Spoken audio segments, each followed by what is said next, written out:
Ladies and gentlemen, friends and dreamers, there are moments in life when everything falls apart. Moments when the walls you once leaned on crumble and the ground beneath you no longer feels solid. In those moments, pain is not just an emotion, it becomes a reality that consumes every part of you. It whispers that this is the end, that you will never rise again. And maybe, for a while, you believe it. You see it in the wreckage of what was, wondering if you'll ever find the strength to build again. But here's the truth. Adversity is not the end of your story. It is the beginning of something greater. Pain is a teacher, perhaps the most brutal, but undeniably the most honest. It strips away illusions, leaving you with nothing but the raw version of yourself. It is in that rawness, in that moment of complete vulnerability, that you have a choice. You can either let it define you, break you, and keep you imprisoned in the past, or you can use it as fuel, as the fire that forges an even stronger version of yourself. The choice is yours, but make no mistake, every great story begins in darkness. History has never celebrated those who had an easy path. It does not remember those who lived without trials, without heartbreak, without failures. It remembers those who stood at the edge of despair and chose to fight. It remembers those who had every reason to give up but refused to let circumstances dictate their destiny. The world breaks everyone, Hemingway wrote, and afterward many are strong at the broken places. If you have faced adversity, if you have known pain, then you are being prepared for something greater than you can yet imagine. But it never feels that way in the moment, does it? When you are deep in suffering, when you are lost in the darkness, it feels endless. It feels like you will never get out. That is the greatest trick of pain. It convinces you that it is permanent, that it will always define you. It lies. Nothing is permanent. Not joy, not sorrow, not failure, not even success. Everything moves, everything changes, and the very pain you think will destroy you is the same pain that will shape you. It is not the weight of adversity that crushes a person, but their refusal to grow under its pressure. There is a concept in psychology called post-traumatic growth. It is the idea that some people, after experiencing tremendous suffering, emerge not just healed, but stronger, wiser, and more resilient. These are the people who refuse to let pain be the final chapter of their lives. They take what was meant to destroy them and use it to build something extraordinary. Viktor Frankl, a man who survived the horrors of the Holocaust, once said, "When we are no longer able to change a situation, we are challenged to change ourselves." That is where true transformation begins, not in avoiding hardship, but in learning how to rise from it. Pain introduces you to yourself in ways comfort never could.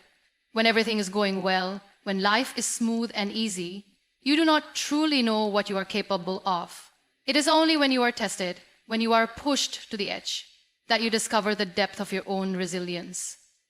If you have never had to fight for something, you do not yet know your own strength.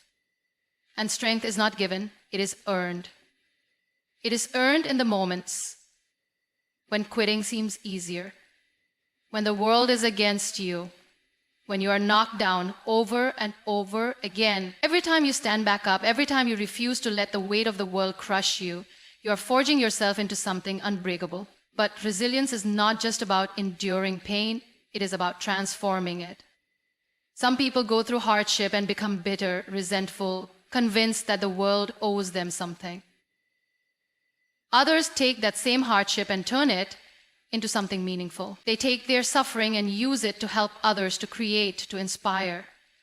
That is the difference between those who simply survive and those who truly rise. Pain will either destroy you or define you. It is up to you which one it becomes. One of the greatest truths about adversity is that it forces you to let go of what no longer serves you. It strips away pretense, ego, and illusion. It leaves you with nothing but the truth. And while that truth may be painful, it is also liberating. Because once you see yourself clearly, once you know what you are made of, you become unstoppable. There is no longer room for doubt, no space for self-pity. You realize that you are capable of withstanding the storm, not because you are immune to pain, but because you refuse to be defeated by it. There will be days when you feel like you cannot go on. Days when the weight of your burdens feels too much to carry. On those days, remember this. Everything you are going through is shaping you. The very struggle that feels like it is breaking you is also building you. There is purpose in pain, even when you cannot yet see it. And if you hold on, if you refuse to give up, one day you will look back and realize that what once felt like an ending was actually the beginning of something extraordinary. Do not be afraid of hardship. Do not fear struggle. If you are facing adversity, it means you are still alive, still fighting, still moving forward, and that means there is still hope. The greatest stories are not the ones without conflict. They are the ones where the hero rises despite the odds. Your story is still being written. Make sure it is one worth telling. There is something deeply human about scars. They mark us, shape us, and remind us of where we have been. Some are visible, carved into the skin, the aftermath of wounds that once bled. Others are hidden, buried in the soul, unseen but just as real. We spend so much time trying to cover them up, pretending they don't exist, as if they are something to be ashamed of. But what if we have it all wrong?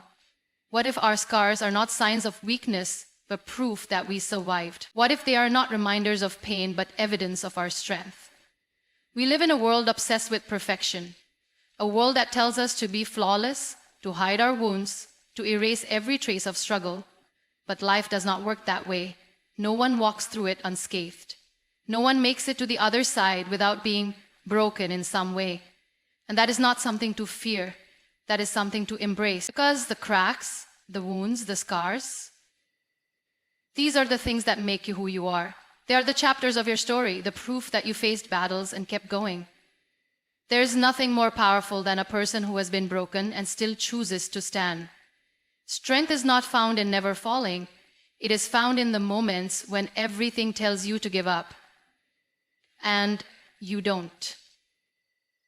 Every individual who uses to give up and you don't, it is found in the silent battles you fight in the middle of the night, when no one is watching, when no one even knows you are struggling.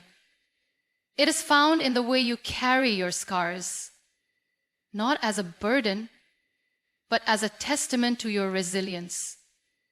The world breaks everyone, Hemingway once said, and afterward, many are strong at the broken places. You are stronger because of what you have been through, not in spite of it. But it never feels that way at first, does it? When the wounds are fresh, when the pain is raw, it feels like the end. It feels like you will never be whole again. And maybe, in some ways, you won't. Maybe you won't go back to the person you were before. But maybe that's the point. Maybe you are not meant to. Maybe the version of you that comes out of this is wiser, stronger, more aware of what truly matters. Maybe the pain that nearly destroyed you is the same pain that is shaping you into something greater. People often believe that healing means going back to the way things were, that if they just wait long enough, if they just hold on, they will wake up one day and the pain will be gone. But that is not how it works. Healing is not about erasing the past. It is about making peace with it. It is about learning to carry your scars with pride instead of shame. It is about looking at everything that hurt you and saying, you may have changed me, but you did not break me. That is true healing. Not pretending the pain never existed, but refusing to let it define you. There is a Japanese art form called kintsugi. When a piece of pottery breaks, instead of discarding it, the cracks are filled with gold. The idea is not to hide the damage, but to highlight it, to show that the piece is more beautiful for having been broken. What if we saw ourselves that way? What if we stopped trying to erase our scars and started embracing them? What if we understood that our strength is not in our perfection, but in our ability to rise from the things that try to destroy us? Some people will see your scars and only see the pain. They will see what you lost, what you suffered, what you went through. Let them. They do not understand. But there will also be people who see something else. They will see resilience. They will see a person who faced the fire and walked through it. They will see a person who refused to be defeated. Those are the people who matter. Those are the people who know that strength is not measured by how much you avoid pain, but by how much you overcome it. And you will have moments when you forget this, moments when the scars feel like reminders of failure instead of survival, moments when the past still feels too heavy to carry. That is normal. But when those moments come, remember this. There is someone out there who needs to see your scars, who needs to know that survival is possible. Someone who is standing where you once stood, thinking they will never get through it. And maybe, just maybe, your story is the proof they need to believe that they can. We do not go through pain just for ourselves. We go through it so that one day we can turn around and help someone else through it. So that we can take what tried to break us and use it to build something greater. Our scars do not just tell our own story. They give others the courage to write theirs. That is what true strength looks like. Not hiding the past, but using it to light the way forward. So the next time you look at your scars, do not see them as flaws. Do not see them as reminders of what went wrong. See them as proof of what went right. Proof that you endured. Proof that you rose. Proof that no matter how many times life tried to break you, you refused to stay down. Wear them with pride. Let them tell the world, I have been through the fire and I am still here. There comes a moment in every life when the weight of the past feels unbearable, when the world has been unkind, when circumstances have been unfair, when the losses have piled up so high that it seems impossible to move forward. In those moments, it is easy to believe that we are trapped, that we are prisoners of the things that have happened to us. It is easy to surrender to the idea that life is just a series of misfortunes, that we are powerless in the face of it all. But that is a lie that keeps people broken, a lie that keeps people small, because no matter where you have been, no matter what you have endured, you are not a victim unless you decide to be. The world does not owe you fairness. It never has, it never will. And that is a difficult truth to accept. People are born into widely different circumstances. Some have privilege handed to them. Others are forced to fight for every scrap of dignity. Some are given love. Others only know abandonment. Some are supported, nurtured, guided towards success, while others have to claw their way up from the depths of despair with no one to catch them if they fall. It is not fair, but fairness was never part of the deal. The only thing you are guaranteed in this life is the power to choose. Choose how you respond. Choose what you do with what you have been given. Choose whether you stay a prisoner of your past or step into the future as something more. It is tempting to believe that the past defines you, that the pain, the betrayals, the disappointments are permanent stains on your existence. But you are not what happened to you. You are not the mistakes you made, nor the ones others made against you. You are what you choose to become. There is a story being told about you, but you are the one holding the pen. You decide whether you stay in the same chapter, reliving the same pain, or whether you turn the page and start something new. There is an old saying, pain is inevitable, but suffering is optional. That does not mean that what you went through does not matter. It does not mean that you should ignore your wounds, pretend they do not exist. What it means is that you are not meant to stay in that pain forever. You are not meant to let it define you, to let it shape your identity. You can acknowledge what happened without being ruled by it. You can grieve what was lost without becoming lost yourself. Because suffering is not just about pain. It is about the meaning you give to it. Two people can go through the same tragedy, yet one rises while the other crumbles. Why? It is not because one was stronger to begin with. It is because one refused to stay in the role of the victim. One refused to let the tragedy be the defining moment of their existence. One decided that their story was not over. And that is the difference. It is not about pretending bad things never happened. It is about deciding that they will not be the end of your story. Victimhood is seductive. It offers comfort in the form of excuses. It allows you to point at your pain and say, "This is why I cannot move forward." It gives you someone to blame, something to hold on to, a reason to stay where you are. And for a time, that can feel easier than standing up and taking responsibility for your future. But there is a cost. When you allow yourself to remain a victim, you give away your power. You hand over control of your life to the very things that hurt you. You let them dictate your future as much as they shaped your past. And that is the greatest tragedy of all. Not the thing that happened to you, but the way it keeps happening every day you refuse to break free from it. At some point, you must make a decision. Do you want to stay trapped in the identity of the wounded, the wronged, the broken? Or do you want to become something greater? Because the moment you decide to stop being a victim, you start becoming a victor. And that does not mean that everything changes overnight. It does not mean the pain disappears or that justice is suddenly served. It means you reclaim control. It means you start building instead of just surviving. It means you shift your focus from what was lost to what can still be created. History is filled with people who could have stayed victims but chose not to. People who endured the worst of what life had to offer and still stood up, still found a way to rise.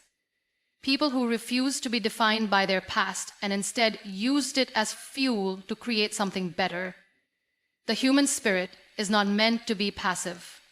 It is not meant to accept defeat.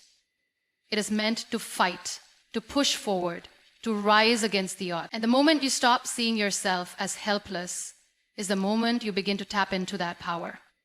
There will always be reasons to stay in the past. There will always be voices, both external and internal, that tell you it is too hard, that the pain is too deep, that you will never be anything more than what happened to you. Do not listen. Those voices do not tell the truth.